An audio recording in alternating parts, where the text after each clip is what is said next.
सच्चिदानंद सदगुरु साईनाथ महाराज की जय। ओम साई राम। मित्रों, आज का ब्लॉग आप सभी हमारे साईं परिवार के लिए विशेष लाभकारी और कल्याणकारी है, क्योंकि आज के ब्लॉग में हम अपने साईं परिवार के लिए साईं बाबा का अचूक उपाय लेकर के आए हैं, जो आपके घर की धन की बाधा, आपके गृह बाधा मीन्स जो आपके घर में लड़ाई झगड़ा कलेश विकार दाम्पत्य जीवन का कष्ट, और धन की बाधा का मतलब जब कोई युवा बच्चा बच्ची हो जो तैयारी कर रहा है जॉब के लिए, और जॉब की तैयारी का मतलब होता है कि उसको धन आर्थिक स्थिति में वृद्धि करना है, उसको पैसा कमाना है। और ऐसे समयों में जब आपकी आर्थिक उन्नति ना हो, इसका मतलब है कि आपके घर में बाधा है। जैसे बहुत सारे लोग हमारे पास कॉल करते हैं, बताते हैं कि गुरुजी मैंने ये बिजनेस डाला और उसमें अचानक से घाटा आ गया। बहुत सारे ऐसे घर परिवार हैं जिनके घर में होता क्या है, सब कुछ अच्छा चल रहा होता है, अचानक से घर में बाधाएं ऐसी होती हैं, लड़ाई झगड़ा दाम्पत्य जीवन का कष्ट या अनैतिक संबंध, पता चला पत्नी का अलग या पति का अलग, कुछ ऐसा हो जाता है और दाम्पत्य जीवन तलाक तक की नौबत आ जाती है। ऐसे समयों में क्या करना चाहिए? क्योंकि घर में अगर कोई भी गृह बाधा है तो आपके घर के लोगों का दिमाग हमेशा डाइवर्ट होगा। डाइवर्ट का मतलब होता है कि आप कर्म क्षेत्र में अपने लगे हो, बहुत अच्छा एफर्ट कर रहे हो, लेकिन होता क्या है कि आपका वह एफर्ट जीरो हो जाता है। मैं इसका उदाहरण बता दूं कैसे। जैसे मान लीजिए कोई बच्चा है, अपना 99.9% मेहनत करता है, लेकिन जब वह इंटरव्यू उसका मान लीजिए आ गया, वह इंटरव्यू कॉल हो गया, और इंटरव्यू में जब वह असफल होता है तो होता क्या है कि उसका 99.9% मेहनत 0.01% जो मेहनत बचा था वह भी जब जीरो हुआ, जो भाग्य जिसको कहते हैं वह जब जीरो हुआ, तो जो 99.9% मेहनत किया था वह भी जीरो हो जाता है। तो कहने का मतलब है कि जब आपके दुर्भाग्य चलते हैं, जब आपके घर में बाधाएं चलती हैं, तो इस प्रकार की चीजें आती हैं। आज इसके लिए बहुत ही इजी और बहुत ही सरल उपाय लेकर के आए हैं कि किस प्रकार से घर में अगर कोई युवा बच्चा बच्ची है जो तैयारी कर रहा है जॉब के लिए, उसमें सफलता कैसे प्राप्त हो। धन की आर्थिक स्थिति, बहुत सारे लोगों का धन आगमन का स्रोत रुक जाता है, या कहीं धन दे दिया फंस गया, तो भी लोग पूछते रहते हैं कि गुरुजी क्या करें। तो यह उपाय आपको करना है, कैसे करना है, और एक ही चीज है दोनों बाधाओं के सलूशन। करना क्या है, आप किसी भी बृहस्पतिवार को बाबा के सम्मुख आपको नहा धो करके बैठना है और बाबा को पीले आसन पर स्थापित करना है। पीला पुष्प ले लेना है उनको समर्पित करने के लिए, एक घी का दीप ले लेना है और एक धूप बत्ती अगरबत्ती ले लेना है। इतना चीज आपको लेकर के ओम धन मंगल प्रदाय नमः, ओम धन मांगल्य प्रदाय नमः मंत्र का आपको एक माला जाप करना है, जो आपके घर में धन भी लाएगा, मंगल भी लाएगा। मंगल मतलब सुख शांति, जब सुख शांति आती है उसी स्थिति को कहते हैं मंगल। इसीलिए इस मंत्र में धन मंगल प्रदाय नमः, धन सुख शांति सौभाग्य में वृद्धि लाता है। साईं बाबा के इस मंत्र का एक माला और कम से अधिक 11 माला आपको जाप करना चाहिए। और संकल्प कैसे लेना है साईं बाबा के सम्मुख, आपको 11 रुपए 21 रुपए 51 रुपए अधिकतम जितने भी आप रख सके बाबा के सम्मुख आप रख करके और इसको रख दीजिए। कभी भी आप जैसे संकल्प अपना कैसे 11 रुपए दक्षिणा रखा और बाबा के सम्मुख आपके घर में जो समस्याएं हैं वह आपको मन में बोलना है कि प्रभु हमारी ये समस्याएं हैं, आज मैं इस उपाय को स्टार्ट कर रहा हूं। इस उपाय को केवल 7 गुरुवार आपको करना है। वैसे आपने देखा होगा हमने हर उपाय में लगभग 7 गुरुवार या 5 गुरुवार बताया। इस उपाय को 7 अगर आप करें तो बहुत अच्छा है, वैसे 5 भी कर सकते हैं, लेकिन 7 गुरुवार तक आपको करना है। मतलब गुरुवार केवल थर्सडे इस उपाय को करना है।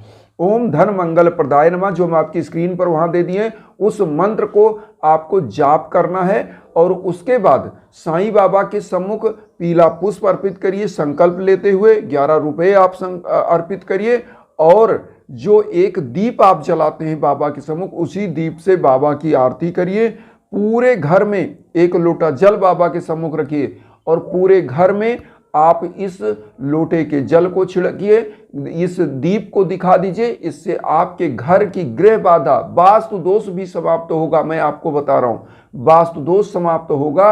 और एक चीज यहां पर क्या है कि जब आपके घर में वास्तु दोष समाप्त होता है तो भी आपके घर की गृह बाधा दूर होती है। कई बार घरों में वास्तु दोष होता है, छोटी छोटी चीजें हैं, हम नहीं समझ पाते हैं, और होता क्या है कि पूरा मेहनत करे जाते हैं लेकिन असफलताएं मिलती रहती हैं। तो इस उपाय को करने के बाद अब इसमें क्या करना है कि कैसे आपने एक लोटा जल छिड़का, पूरे घर में दीप दिखाया, बाबा के सम्मुख आपको भोग लगाना है। किस चीज का? पीला लड्डू या तो आपको मार्केट से ले लेना चाहिए, या तो किशमिश और जो है मिश्री होती है उसका भोग लगाइए।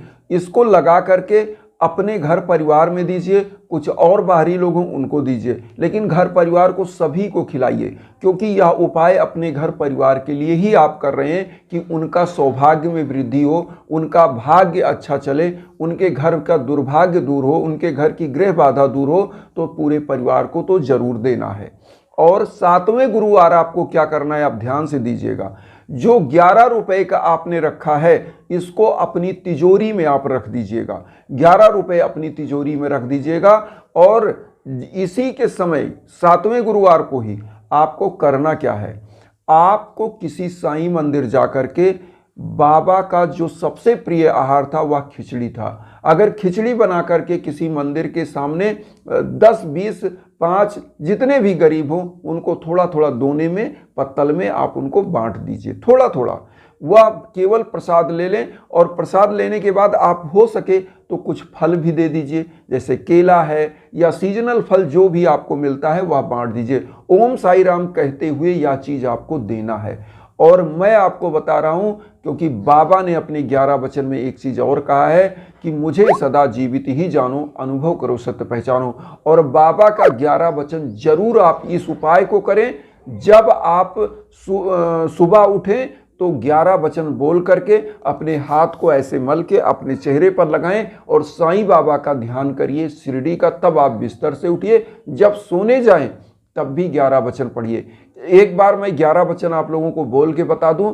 जो शिरडी में आएगा आपद दूर भगाएगा, चढ़े समाज की सीढ़ी पर, पैर तले दुख की पीढ़ी पर, त्याग शरीर चला जाऊंगा, भक्त हेतु दौड़ा आऊंगा, मन में रखना दृढ़ विश्वास, करे समाधि पूरी आस, मुझे सदा जीवित ही जानो, अनुभव करो सत्य पहचानो, मेरी शरण आ खाली जाए हो तो कोई मुझे बताए, जैसा भाव रहा जिस जन का वैसा रूप हुआ मेरे मन का, भार तुम्हारा मुझ पर होगा, वचन न मेरा झूठा होगा, आ सहायता लो भरपूर, जो मांगा हुआ नहीं है दूर, मुझ में लीन वचन मन काया, उसका ऋण न कभी चुकाया, धन धन व भक्त अनन, मेरी शर्त जरेनन। ये बाबा का 11 वचन बोलिए।